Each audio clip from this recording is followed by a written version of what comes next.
Hey y'all, welcome back to Things Come Together, and good morning, sunshine. Remember, this is our segment where we just check in with each other, see how we doing. So, how y'all doing, okay? Because I'm on the struggle bus, sitting next to struggles. I don't know what happened. I think somebody said that Saturn is in retrograde or about to be in retrograde. I don't know what that means, but it don't seem like it's gonna be good from how things are starting off.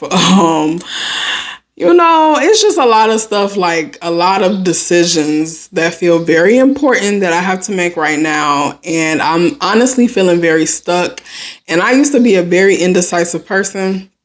But then one day I was just like, you know what? I'm just going to start making decisions, and it don't matter what decision I make because, everything is going to work out. Like, God is going to be with me no matter what. So I'm just going to make the decision and ride it out.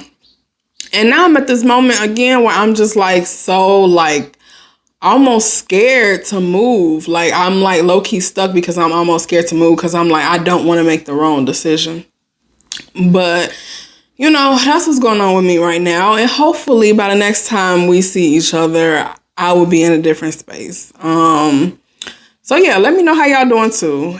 And today's main dish is sweet potatoes. And I made mine with some asparagus and some rice and shrimp with gravy. And it was good too. But yes, today we're going to talk about the history of sweet potatoes. And y'all, white people made sweet potato pie. Yes, white people made sweet potato pie. I was shocked and perplexed when I seen that. When I looked up, first of all, I started off looking up the history of sweet potatoes. I don't know why sweet potato pie kept coming up, but y'all really wanted y'all kudos for that, okay? Y'all really wanted y'all recognition for making sweet potato pie. But nonetheless, sweet potatoes themselves originate from Central and South America. The place that I seen that it was actually pinpointed to was Peru. I would imagine it existed in other places throughout that region, but for what I seen, most sources said Peru. Now, I did see one source that said Christopher Columbus found sweet potatoes in Haiti. But, we're going to move right past that. Shout out to Haiti, though. We love you, and we sending y'all good energy and believing that y'all gonna come through this current ridiculous political moment, and hoping and praying and demanding America to mind its business, because that's half of the problem going on in Haiti right now. But this is about the sweet potato, so we're gonna move on, and we'll come back to that another day. But the people on the ships found the sweet potato, and then they took it back to Europe. And apparently in Europe, they was already making pies with vegetables and sugar, which leads me to a whole bunch of other questions, because y'all got sugar from the Americas too, I believe.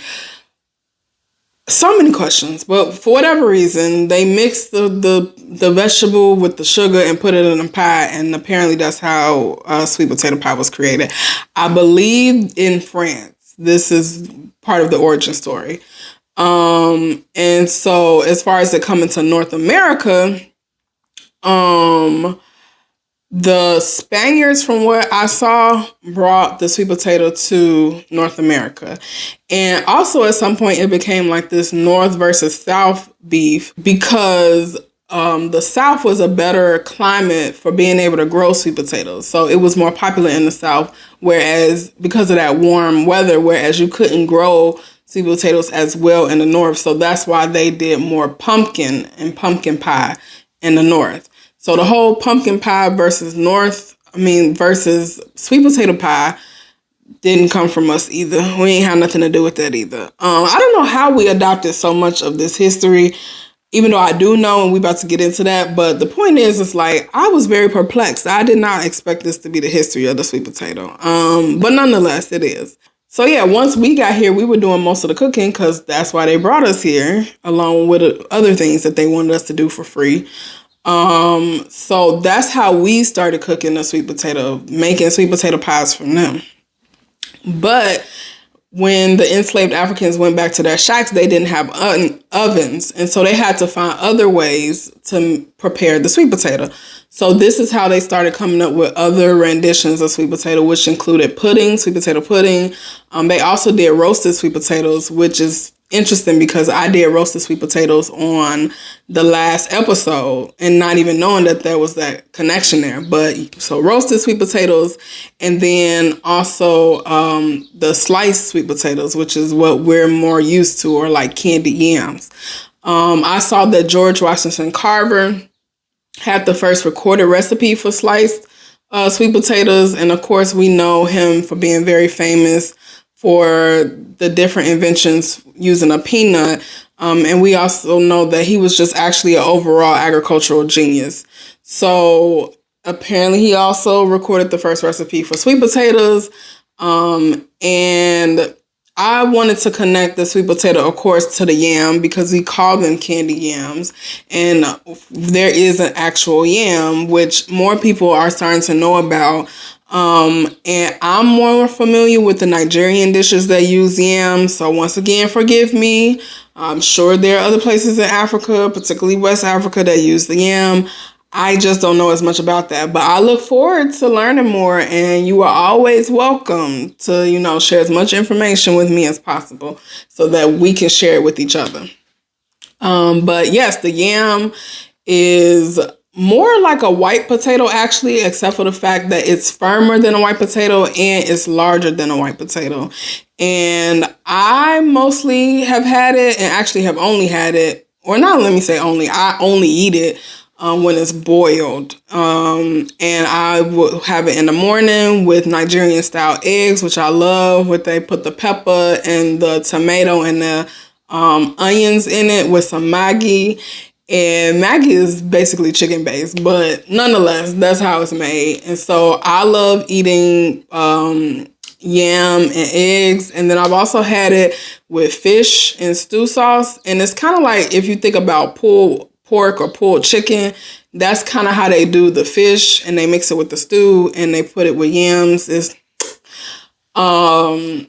They also use yam for fufu, if I'm sure people have heard of that, and it's called pounded yam. I don't like fufu. I don't like swallow. I don't like that. Give me boiled yam or rice, and that's good enough for me. So I'm not a fufu kind of person, but that is another use of the yam. And then I'm also seeing yam porridge, which is actually makes a lot of sense to me on how we got candied yams, because similar to how we talked about the efforero and greens last time, this time when you look at yam porridge, it kind of looks like an African version of candied yams because it's, I believe, boiled. I don't know how it's made, but it looks as if the yam is boiled, and then it's mixed with a stew sauce that would be that tomato and pepper base, which you're going to see a lot across West Africa, which is what I'm most familiar with, but specifically in Nigeria, you're going to see that a lot, specifically among the Yoruba people.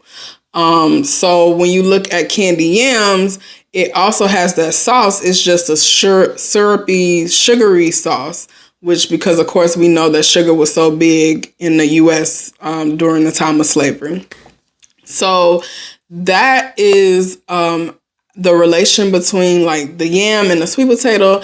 And as far as connected to the life experiences, I wanted to talk about how versatile the potato is in general, but in this case, the sweet potato and the yam. So we talked about a bunch of different ways of how the yam is prepared and a few different ways of how the sweet potato is prepared. So we talked about the sweet potato pie. We talked about sliced sweet potatoes or candy yams.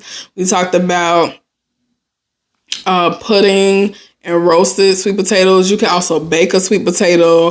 You can do sweet potato fries. You can do sweet potato mash. And my grandma also so we don't slice our sweet potatoes. We cut them in four. So it's not, we quarter them, I guess. It's not necessarily slicing it, but my grandma does make sweet potatoes sometimes where she'll slice them and cook them on the stovetop in like a cast iron skillet and put the butter and the sugar on them.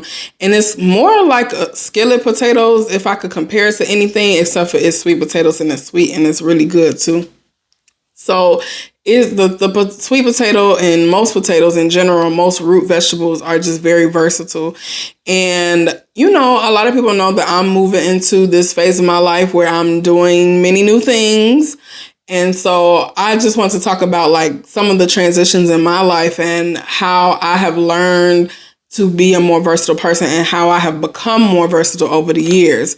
So some people know that I started off in my studies doing biomedical research and studying medicine as well. But even before that, when I was in high school, I was really interested in history. Like that was my favorite subject, history. But I didn't know what you could do with a history degree, so I didn't pursue it. I'm a first generation college student, so I didn't have as much information on like different careers and things like that. I only knew like the basic ones that most people know, like doctor, lawyer, teacher, firefighter, stuff like that. And I didn't know what you could do with a history degree. So I didn't even think about actually pursuing that. And, even like I went to A&T and it's really big in engineering. I had no idea what engineering was. Like all of these people who came to A&T for engineering, how the heck did y'all know what an engineer was? And why didn't nobody tell me? But I digress on that. I wasn't going to be no engineer no way because I ain't never been good at physics. Biology and chemistry got you all day. Physics, get somebody else to do it. But the point is I didn't know nothing about it. So I was good at science and I was like, okay, well, I can be a doctor if I do science. So cool, that's what I'm going to do. So I went to A&T because one of my mentors suggested that I go there because of their engineering program. It just probably meant that they were strong in the sciences across the board, which I will say I had some amazing experiences at A&T and the internships that I was able to get. So that definitely was a good suggestion.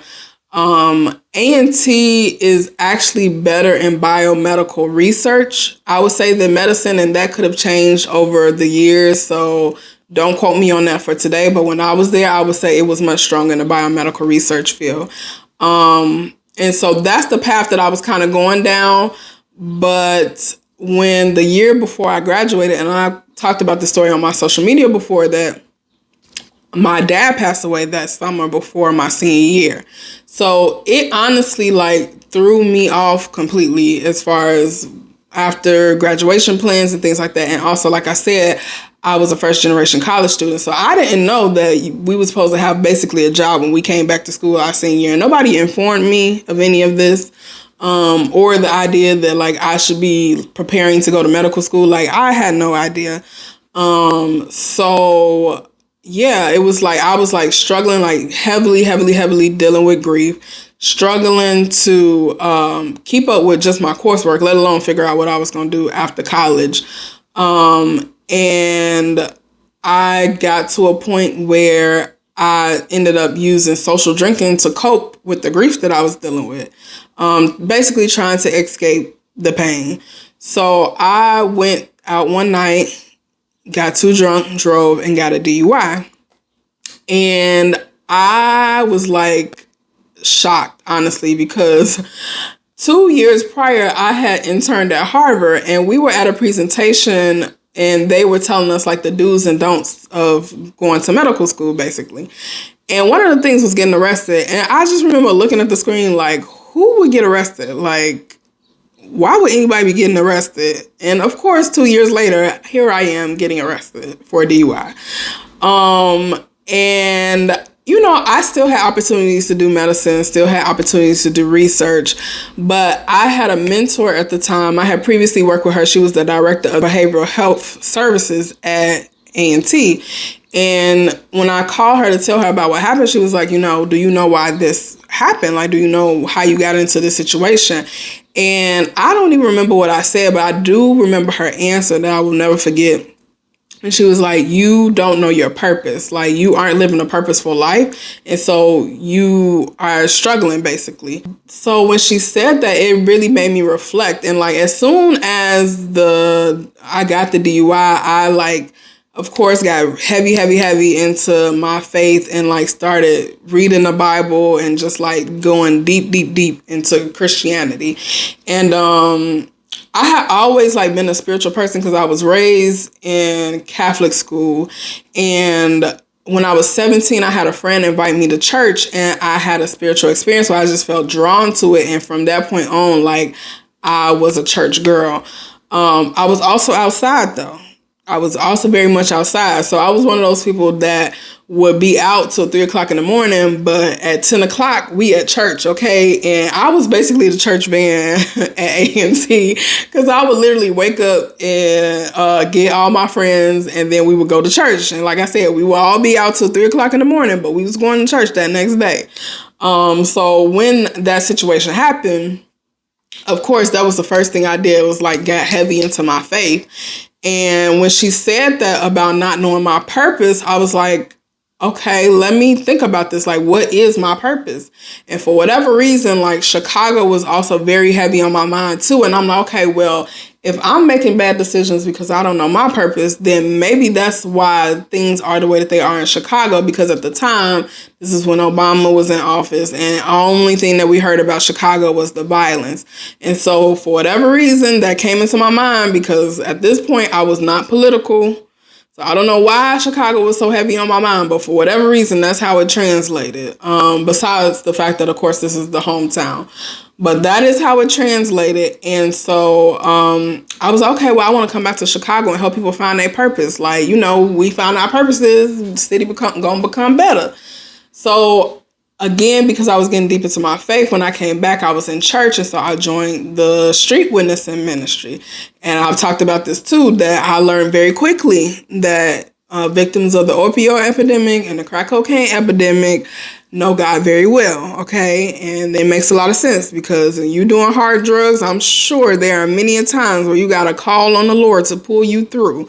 And so, you know, they would be out there telling us, like, you know, I know the word, I know the Bible, I know how to pray. Like, you know, I grew up in church, or we went to church every day, every week, faithfully. You know, they would tell us their stories, and we would still pray with them. But, you know, it was like, that really politicized me, to be like, okay, people know God. Like, people are not out here struggling with things because they don't have a sense of purpose, in the sense of like spiritual purpose or spiritual connection. Like, they do.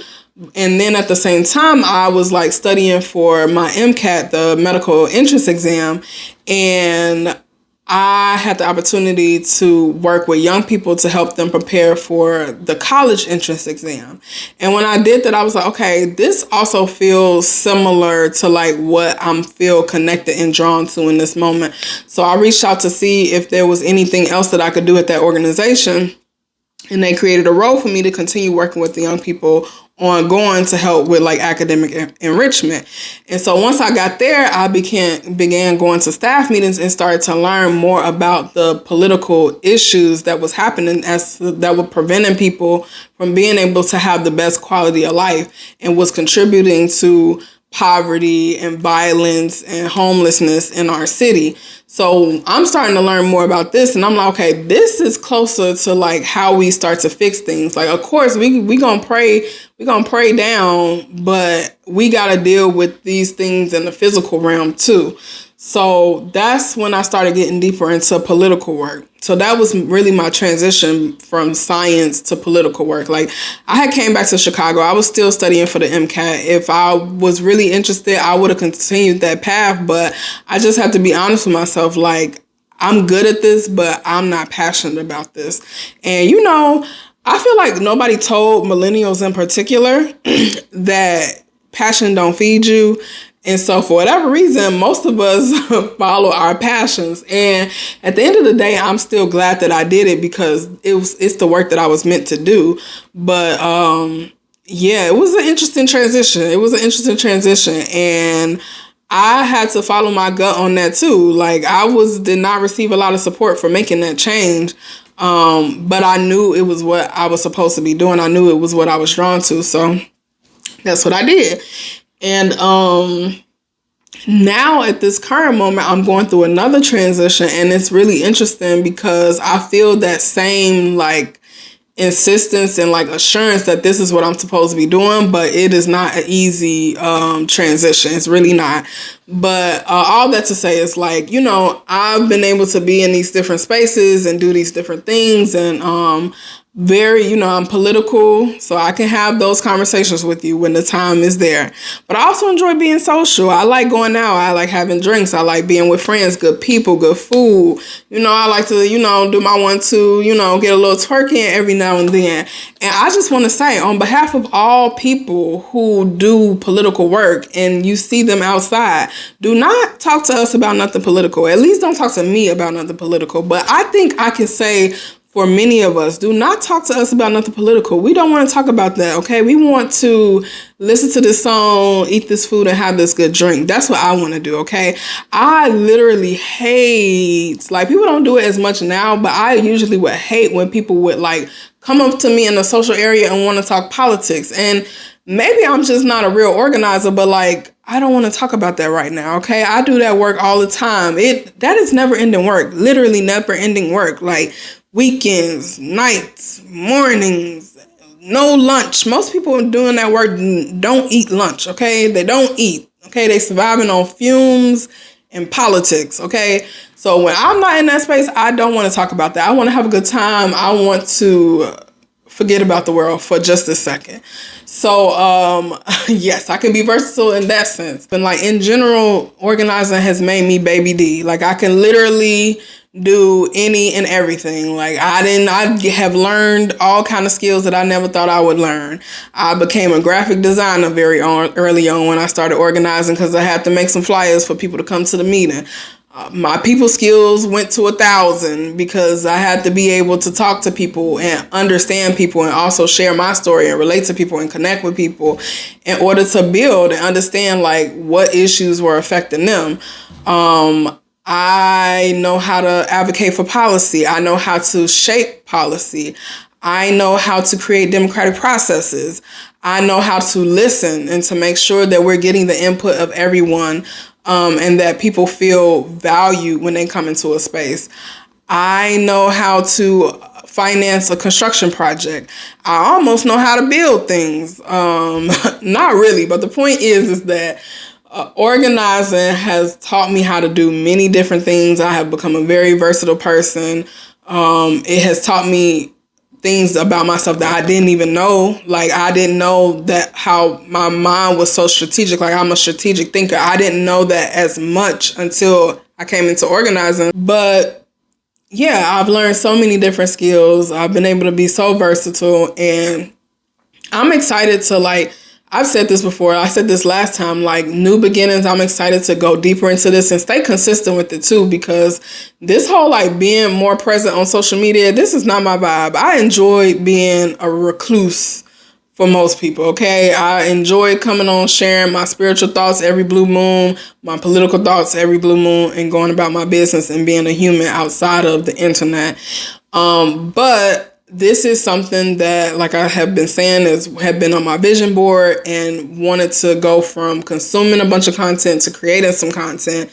And this is not easy. It definitely can weigh on you. And so I've had to learn how to manage it for myself. So a lot of times if I post something, I'm posting it and I'm off of social media. I'm not spending that much time. And if I am, sometimes I do get back on because I want to know what's going on. But in general, I try not to spend a bunch of time on social media. YouTube, I'm a YouTube person, so I'm going to do that. I'm going to get my messages.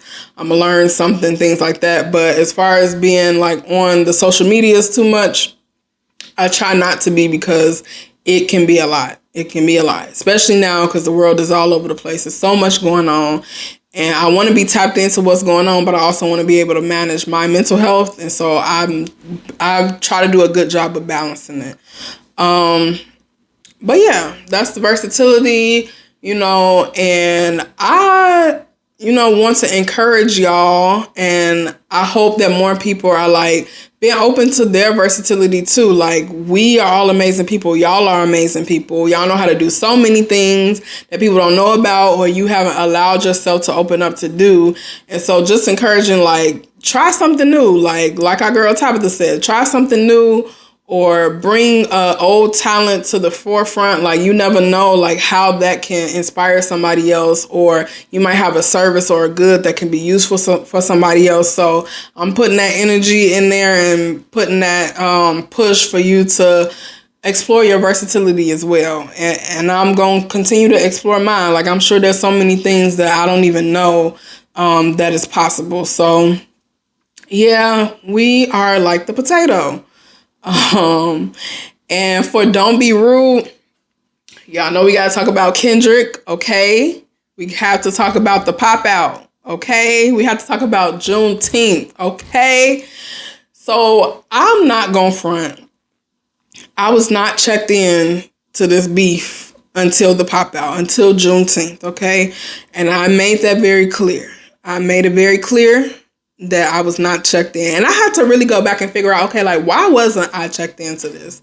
Because this was really big. Like, everybody was talking about it. And I realized that, one, I stopped listening to Drake almost 8 years ago. I pinpointed where this came from and why I was checked out of this beat. So the first song that I'm aware of where this thing was started brewing, which I'm sure the hip hop scholars are going to say it started way before this, and I'm sure it did. But when I found out about it, because people say like Drake and J. Cole have been subbing Kendrick. I didn't know nothing about that. But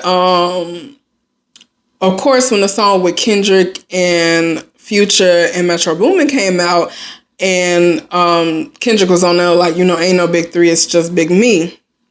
That's when I'm like, okay, cool, this is the start of a thing. But I didn't really listen to the song because I don't listen to Future. Future ain't say nothing in a very long time, and maybe not ever, that I needed to hear. Does he make great music? Yes, he does. I can't take that away from him. The music slaps. But Future is not for the girls. At least I haven't heard too much of him being for the girls. So I don't listen to Future. And I think this is where the downfall of Drake came from too, because when he started linking up with Future, that's when his music started taking a turn for the worse, okay? I feel like Drake makes music of like, I'm dogging these women and they don't like it and they get mad and now I'm upset because you upset. And I don't got time for that. So I don't listen to Drake's music anymore, but of course you can't escape it because it's everywhere, but I'm not going to go like turn on a Drake album. I'm not doing that. So I think the last time I tried to do it was Views, and it didn't last long. That didn't last long. So, and then I was thinking like, okay, well, maybe I'm not really a Kendrick fan either, because I always hear people talk about Good Kid, Mad City, and I think Section 80, I think is the other one, or Section something. And I was like, okay, well, let me go see what songs are on Good Kid, Mad City. And then I realized like it's actually songs on there that I know and love, like Poetic Justice, Don't Kill My Vibe. Like, I know a little bit of Kendrick, like some older Kendrick. And then of course, like, we love To Pimp a Butterfly. We love that. I really love Damn. Like, that was a good album. Like, it was short and sweet, but it really was a good album. And then the last song, or the last album he made, and y'all about to kill me, but something, I think Black Messiah and the Morals or something like that. That was a very depressing album, Mr. Kendrick, sir. And I could not get into it. I listened to it one time, and that album came out during a time when I was depressed, and I didn't need to be listening to no depressing music. I was separated with my ex and dealing with all kind of other stuff, so I couldn't really get into that album. The one thing I do remember though is my girl Summer, which is interesting because she dropped her album not too far away from that time too. And I love me some Summer, so I still caught snippets of her. But that second album, I couldn't really listen to that either because it was sad. I still love you, Summer, though, okay? I'm going to root for you every time. Unloyal, that's my jam. Like, it's so many songs on there that I love, but I just couldn't listen to it because I can't be sliding down on nobody's wall, okay? We not doing that. But, yeah, so I do remember, though, that song from the Kendrick album, Shut the F Up If You Hear Love Talking, or When You Hear Love Talking, something like that. So I did love that song, and I love the fact that he had Kodak on the album too, because who would have guessed Kendrick and Kodak? But it went together so well. Like, it was a brilliant idea. So the song, I'm sure, is a musical masterpiece. I just didn't listen to it enough times to be able to hear and respect the artistry. But anyways, this beef comes, and we got the Future song that kind of like blew things up. And then it became this whole like, okay, well, what's Drake gonna do? Like, what's Drake gonna do? And it was taking a very long time for Drake to respond. And then when he did respond, he came out with that AI song. And I'm not listening to no AI beef song. I'm not listening to an AI beef song. First of all, you used Tupac's voice, which, like, all of us know he would not have approved those shenanigans, okay? Then you use Snoop Dogg's voice, and he's still alive. Like, how you gonna AI somebody's voice on a diss rap track and the man is still alive? And also, honestly, Uncle Snoop, I'm starting to be a little concerned because, again, maybe I'm just not tuned in, but I didn't hear no responses, replies, or nothing about him using your voice on that song. And I realized that you was not at the pop out. Now, I have been seeing that you've been doing some Olympic commentating type of stuff, so I don't know if that's what was going on, but I'm starting to be more concerned about where you are on this beef. But even though I did say, you said that Kendrick was the king of the West Coast or the king of California, you did say that, so maybe I don't know if you needed some time to like shake things off, but nonetheless, I wasn't listening to no AI rap song or AI rap beef song. I'm not listening to no AI song, period. Even though the Sexy Red, like 1960s, 70s, did slap. But that's not the point. I really ain't listened to that song either. I just heard it, was like, okay, this is a bop, moving on. But so then after that, I think Kendrick responded. I don't know how many responses it was in between there, but again, I wasn't really tuned in because what is going on here? So then Kendrick put out that slow song that did have a lot of like punches in it, punchlines, punches in it. But it was so slow. I listened to it and I just couldn't get jiggy with it. I was just like, this song is very slow. This does not sound like a rap beef song. It really doesn't. And I think that was maybe a wider critique that people had, which is how he ended up coming back with Not Like Us. But nonetheless, I just couldn't get into this beef. So then Not Like Us came out. And I was like, okay, this is a bop. Okay, it's a bop. And this started to take off. And I'm like, okay, well, I at least love this for the West Coast. Like, I love to see people put on. Like, you could be putting on for anything. As long as it ain't nothing too ridiculous. Like, to see you put on for something that you really love and care about, cool, I love it. So to see people like doing a bop to it online, I was here for it. I loved it, but still in general, not really that invested. But the pop out, that's my kind of energy right there, okay? That is my kind of energy. Like, I loved everything about the pop out. And it's so funny because me and my friend Kaya, we had went to a Juneteenth event, and almost every other song that they played was a Kendrick song. And we love Kendrick, and it's Juneteenth, so you're going to hear, you're like, we going to be all right and stuff like that. So it wasn't like no issue, but it kind of was like, okay, well, why do they keep playing? Little did we know, this man is becoming the heavyweight champion of hip hop, and we don't know nothing about it. Undisputed. We don't know nothing about it, okay? So then once I get home, I start to see like the posts on the Shade Room. And so I'm like, okay, 5 times this man performed the song 5 times. This man performed the song 5 times. This man done brought out the whole West Coast for his performance. This man brought everybody that is somebody to the stage to perform this diss track, okay? And this man had DeMar DeRozan. You barely see that man doing anything basketball related if it's not on that court. So the fact that you brought him outside, come on now. And we all had to love Russell Westbrook, like living his best life on that stage, okay? It was so many people that was like really getting it. And that is the type of energy. That's the type of energy that I like to see. Like, that is the type of energy that I like to see. Like, and somebody has said that apparently Drake did something similar during the beef with Meek. I don't know nothing about that. I ain't never seen it. And I don't think it hit as hard as Not Like Us is hitting. Like, I don't think that it made the impact. And maybe because, we in the U.S. and that was in Canada. I don't know. But the point is like, Kendrick came and did what needed to be done for this moment. And I honestly just appreciate him for avenging us, because when the whole beef between Drake and Meek happened, I said, listen, this is bigger than Drake and Meek, okay? This is about Canada versus the US, okay? And I'm not standing up for the US, but this is a black situation here, okay? And we cannot go down to Canada. And people was like playing me like that was nonsensical, okay?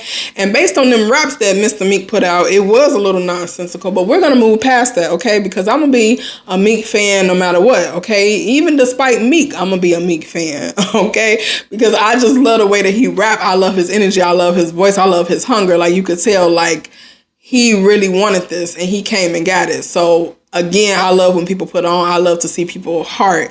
That's why I'm going to always be a Meek fan. I do want you to heal that problem you got with women, though. And it's not just you. It's a bigger hip-hop problem. But in general, I don't believe that no man is woke that can't find love in his heart for women. But again, another conversation for another day. And people could say the same about me and my little song that I put out, my big song that I put out, not the little one. But that rap that I put out comes from a healed place of not letting these men play with you. So let that be where it is. But anyways, the point is that I was saying, like, our reputation is on the line with this beef, okay? And Pusha T, he came and did his what he needed to do to avenge us, but I feel like Kendrick really came through and did what needed to be done and really avenged us. And we back. And up until that point, up until the pop out, like I had said, Suki was winning that beef. Okay. This song that she put out, that's the energy that I needed in this beef. And I never got it. Okay. So as far as I was concerned, she was the winner of the Drake versus Kendrick beef. But it's okay because Mr. Kendrick, you redeemed yourself. You really did. You really did. And I know this video is coming out and it's about to take it to another level. And this is the energy that I like to see. Like, I like to see the levels, the progression to it. Like, I'm gonna hit you right here, then I'm gonna hit you right here, then I'm gonna hit you right here. Like, I love to see that. So thank you for doing that. And I also want to take the opportunity to say that we know that you are like Mr. West Coast right now. Like, this is all about the West Coast and we're going to give you that. But I'm not going to miss the opportunity to say that this man was raised by Chicagoans, okay? And you could tell by the way that he's getting his get back, okay? Because this is deep within the blood. Like, this is beyond like where you were born. This is like deeply rooted in the blood, and this is giving Chicago energy, okay? This is very much giving Chicago energy. And I'm sure like wherever them deep southern roots are, is giving that energy too. So I just want to like let it be known that, you know, we gonna give this to the West Coast, but don't think that Chicago is not in there somewhere, okay? And I had like stopped to look at a video to kind of get more about like where he was from in Chicago, or where his family is from, and they from the East Side.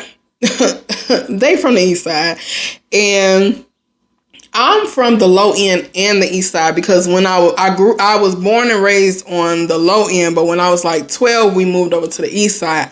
And you know, I have come to learn that I'm really from the low end because some of the stuff that y'all be saying that you gotta know about if you from the East Side, I don't know what y'all talking about. That lady with the gold parachute outfit on, I don't know that lady. I have no idea. And if anybody wants to tell me, please let me know who that lady is because I've never seen that woman in my life. But nonetheless, the point is that Kendrick's family is from the East Side. He said 76 in Stony Island. So you are doing us proud. You are doing us well. We love to see it keep going. Okay. Who else won't smoke? I don't think nobody do. I don't think nobody else won't smoke with that man. We thought nobody wanted to smoke with Drake, but clearly that's not the case. And that brother's trying to figure out how he got here. He's trying to figure out what's going on, but it's okay. You'll be all right. They still gonna love you, Drake. So yeah, and now greatest place on earth. We're gonna do some affirmations, and I'm gonna affirm all the people that's sitting next to me in struggles on the struggle bus. Okay, we got this. Okay, whatever is going on, whatever challenges that we are facing right now, we are going to make it through. struggles and the struggle bus is not going to stop us, okay? So I'm sending you good energy for the rest of this week. I'm sending you good energy for this weekend.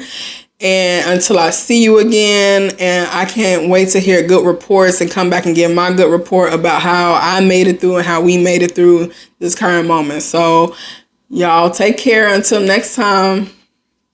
See y'all. We don't even call these men our men. These be our friends. Never give your all to a man. You don't fall for that man. Take a trip, make him ball friend. Never date a broke man.